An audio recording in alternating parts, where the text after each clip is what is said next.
میرے پاس ایک بھائی آئے جو قادیانی سے مسلمان ہوئے تھے۔ بسم اللہ الرحمن الرحیم۔ السلام علیکم دوستو، آپ نے سنا کہ میرے پاس ایک شخص آئے، ان کا نام ہے شمس الدین، اور اس نے اس ویڈیو میں کہا تھا، میں نے ویڈیو بنائی تھی 484، اس میں نے بتایا تھا کہ یہ جھوٹ بول رہا ہے تاکہ میرا یہ بیان عدالت والا بیان نہ ہو، کیونکہ اس نے اس وقت اس شخص کا نام نہیں لیا اور سرعام یہ بات اس نے کہی کہ میرے پاس آئے اور وہ کہنے لگے کہ قادیانیوں کے خلاف کام کرنے کا بڑا فائدہ ہے، باہر سے پیسے آتے ہیں اور آپ اس کام میں شامل ہو۔ اب یہ ویڈیو جب وائرل ہوئی اور ہم نے بھی عوام کو بتایا کہ یہ ختم نبوت کے مخالف کام کر رہا ہے، اصل میں یہ قادیانی کو سپورٹ کر رہا ہے۔ قادیانی اس کی ویڈیوز دکھائیں گے مسلمانوں کو، دیکھیں جی، محمد علی مرزا کہہ رہا ہے کہ جو قادیانی کے خلاف کام کرتے ہیں ان کو باہر سے پیسے آتے ہیں۔ وہ جو ویڈیو میں نے چلائی تھی 484 میں، وہ ذرا دیکھیے، اور اب آپ کو میں بتانے والا ہوں کہ اللہ نے اس کو کیسا ذلیل رسوا کیا ہے۔ اب یہ مان گیا ہے کہ میں نے وہ جھوٹ بولا ہے۔ میرے پاس ایک بھائی آئے جو قادیانی سے مسلمان ہوئے تھے، نام نہیں لیتا، بالکل اسپیسیفکلی ہو جائے گی بات۔ میں اتنا اشارہ چھوڑ دیتا ہوں کہ وہ ان کے جو اس وقت مربی ہیں، بڑے جو ہیں نا خلیفہ صاحب، ان کے قریبی رشتہ داروں میں سے، اور دودھ پیتے رشتہ ان کے ساتھ ان کا بنتا ہے۔ میں نے کہا سب کو پتہ چل جائے گا، اتنا میں نے کافی، نام نہیں لے رہا تھا کہ یہ میرا وہ جس کو کہتے ہیں نا میرا عدالت کا بیان نہ شمار ہو، جوڈیشلی میں یہ چیلنج نہیں ہو سکتا۔ بسم اللہ الرحمن الرحیم۔ السلام علیکم دوستو، کوئی بھی آپ سے ملنے کے لیے آئے اور آپ سے باتیں کرے اور آپ اس کا نام نہ لیں، الگ بات ہے، لیکن آپ اس کا نام نہ لے کر یہ کہیں کہ میں اس لیے اس کا نام نہیں لیتا کہ کہیں کل وہ اگر مقدمہ کرے تو میں عدالت میں یہ کہہ سکوں کہ میں نے اس کا نام نہیں لیا۔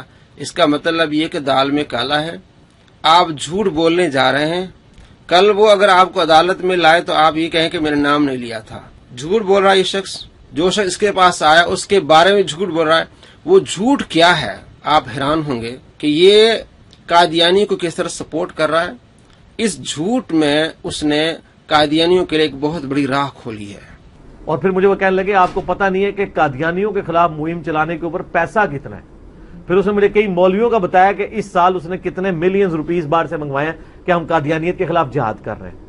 جہاد قادیانیت کے خلاف ہو رہا ہے، اپنے بزرگوں نے جو گل کھلائے ہیں ان کے خلاف کوئی جہاد نہیں ہو رہا۔ تو مجھے مجھے کہنے لگا جی سر بڑا نفع بخش کاروبار ہے، آپ بھی شروع کریں۔ مجھے اس کے لیے ابھارنے آیا تھا۔ میں نے کہا آپ غلط جگہ آئے ہیں بھائی، میں نے جج کر لیا، تو میں نے کہا آپ بھائی تشریف لے جائیں، آپ کہیں اور جائیں، یہ پلیٹ فارم آپ کے لیے نہیں ہے۔ جی دوستو، یہ کلپ جو ہے وہ 484 نمبر میری ویڈیو کا ہے۔ اس کے بعد اس نے رجوع کیا ہے کہ میں معذرت کرتا ہوں، میں نے یہ تاثر لیا۔ آپ واضح طور پر قادیانیوں کو یہ بتا رہے ہیں کہ مسلمان جو ختم نبوت پر کام کر رہے ہیں وہ پیسہ لے کے کام کر رہے ہیں، اور آپ اس سے بہانے کیا بنا رہے ہیں؟ جی میری مراد علماء سو ہیں، علماء حقہ نہیں۔ کون ہے علماء سو؟ آپ بتا سکتے ہیں؟ یہ بھی نہیں بتا گا، یہ بھی اس کا جھوٹ ہے۔ شمس الدین صاحب آئے لیکن انہوں نے بھی سینہ تان کی بات نہیں کی، بکری کی طرح بیٹھے رہے، اور یہ کہا نہیں کہ اس نے جھوٹ بولا ہے۔ جی میں بات کر رہا تھا، شاید ان کا ذہن کہیں اور ہو اور انہوں نے کچھ اور سمجھا، شاید ان کا ذہن کہیں اور کہاں ہے۔ جھوٹ بولا اس نے سرعام آپ پر، اور ختم نبوت پہ اس نے ڈاکہ ڈالا ہے۔ جو مسلمان ختم نبوت پر اپنی جان نشاور کرتے ہیں، جو علماء خدمت پیش کرتے ہیں، اس پر اس نے ڈاکہ ڈالا ہے۔ قادیانیوں کو اس نے سپورٹ کی ہے۔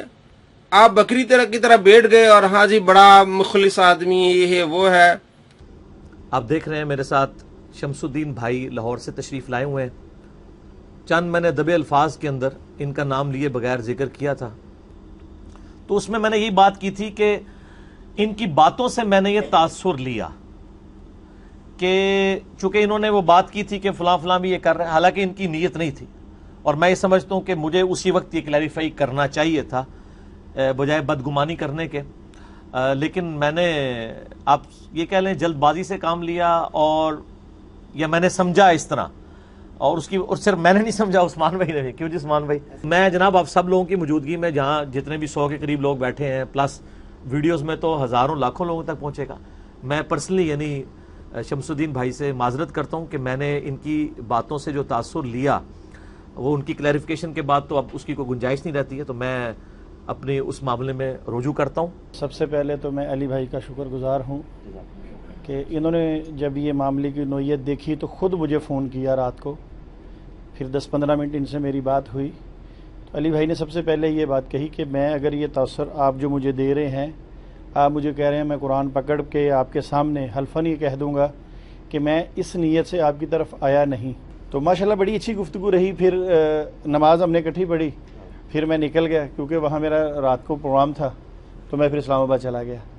مگر وہ کہیں بس ایسی علی بھائی، میرا دل یہ تھا، علی بھائی یہ کہنا چاہ رہے تھے کہ اس کام کے لیے مجھے اجاگر کر رہے تھے، مگر وہ کہیں ذہن میں علی بھائی کے اکثر اور باتیں رہتی ہیں، تو وہ بات نکل گئی. شمس الدین صاحب، آپ کو بھی ہوش کے ناخن لینے چاہیے. اس جھوٹے کے خلاف آپ کو FIR کٹوانی چاہیے تھی. آپ اس کو عدالت میں لے جاتے، ساری دنیا میں اس کو ذلیل رسوا کرتے کہ ختم نبوت پر کام کرنے والوں کے خلاف یہ کس طرح کی بکواس کر رہا ہے. اور یہ بہانہ کیا بنا رہا ہے؟ اس کے ماننے والے بہانہ بنا رہے. جی علی بھائی نے رجوع کیا. رجوع ہوتا ہے تحقیق پر. آپ نے تحقیق کی، بعد میں آپ پر آشکار ہوا کہ یہ میری تحقیق مناسب نہیں ہے، اس سے بہتر یہ دوسری تحقیق ہے، تو آپ رجوع کرتے ہیں. یہ رجوع کیسا؟ یہ جھوٹ ہے. اور اس نے 26 منٹ تک جو اس کی ویڈیو ہے اس میں 3-4 منٹ شمس الدین صاحب کو دیے، باقی ساری اس نے بہانے بنا کے، اور اس کے چہرے سے لگ رہا ہے، اس کی باڈی لینگویج سے لگ رہا ہے کہ یہ لوز تھا، اس پر ذلت اور رسوائی چھائی ہوئی تھی، لیکن بہانے بنا کر نکلنے کی کوشش کر رہا تھا. لیکن اس نے جو جھوٹ بولا ہے، مسلمانوں کو جو نقصان پہنچایا ہے وہ بہت بڑا ہے. اور اس نے رجوع بھی اس لیے کیا کہ اس کے ماننے والے بھی اس کے مخالف ہو گئے تھے. باہر سے بھی خود کہہ رہا ہے کہ باہر سے بھی کالیں آ رہی تھی، اور شمس الدین صاحب بھی کہہ رہے ہیں کہ اس کے ماننے والے نے مجھ سے رابطہ کیا کہ اس نے بڑا نقصان پہنچایا ہے، اس لیے اس نے رجوع کیا کیا؟ بس معذرت کرتا ہوں. آپ یہ کہتے ہیں کہ میں نے جھوٹ بولا ہے، آپ نے یہ نہیں کہا کہ میں نے جھوٹ بولا. معذرت کرتا ہوں، میں نے دبے الفاظ میں کہا تھا. یہ دبے الفاظ میں آپ نے کہے؟ آپ نے واضح طور پر کہا کہ میرے پاس وہ شخص آئے اور کہنے لگے قادیانی کے خلاف کام کرنے کا بہت زیادہ فائدہ ہوتا ہے اور آپ اس میں شامل ہوں. میں نے کہا نہیں جی، آپ دوسرے پلیٹ فارم پہ جائیں، یہاں آپ کا یہ کام نہیں چلے گا.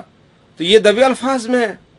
اس نے قادیانیوں کو نوازنے کی پوری کوشش کی ہے، اور اس کے محلے سے مجھے گواہی ملی ہے کہ اس کے ساتھ قادیانی رہتے ہیں، اور ان قادیانیوں کا ان کے گھر میں آنا جانا تھا.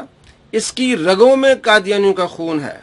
اس بندے نے کہا کہ اس کی رگوں میں قادیانیوں کا خون ہے، اس لیے قادیانی کو سپورٹ کر رہا ہے، مسلمانوں کو نقصان پہنچا رہا ہے، علماء کو بدنام کر رہا ہے کہ یہ پیسے لے رہے ہیں. حالانکہ وہ علماء جو جان نچھاور کرتے ہیں، اور وہ قرآن جو ختم نبوت پر جان نچھاور کرتے ہیں، اس پر اس نے الزام لگایا اور قادیانی کو سپورٹ کیا. جب یہ پوری دنیا میں ذلیل اور رسوا ہوا، اب بہانہ بنا رہا ہے کہ میں نے رجوع کیا. آپ نے سرعام نہیں کہا کہ میں نے جھوٹ بولا، آئندہ میں جھوٹ نہیں بولوں گا. میں نے آپ کو دکھایا ہے ویڈیو نمبر 492 میں کہ اس نے 40 جھوٹ بولے ہیں، اور بھی اس کے جھوٹ اور آتے رہیں گے. آج صرف آپ کو یہ بتانا تھا کہ میں جتنی بات کرتا ہوں کہ اس صدی کا سب سے بڑا جھوٹا ہے، اس نے خود ثابت کر دیا کہ میں سب سے بڑا جھوٹا ہوں اور ختم نبوت کا کتنا مخالف ہوں، اور جو اس پر کام کرتے ہیں ان کے کتنا میں مخالف ہوں. دوستو، آپ کو واضح ہونا چاہیے اس صدی کا سب سے بڑا جھوٹا اور مکار شخص ہے یہ.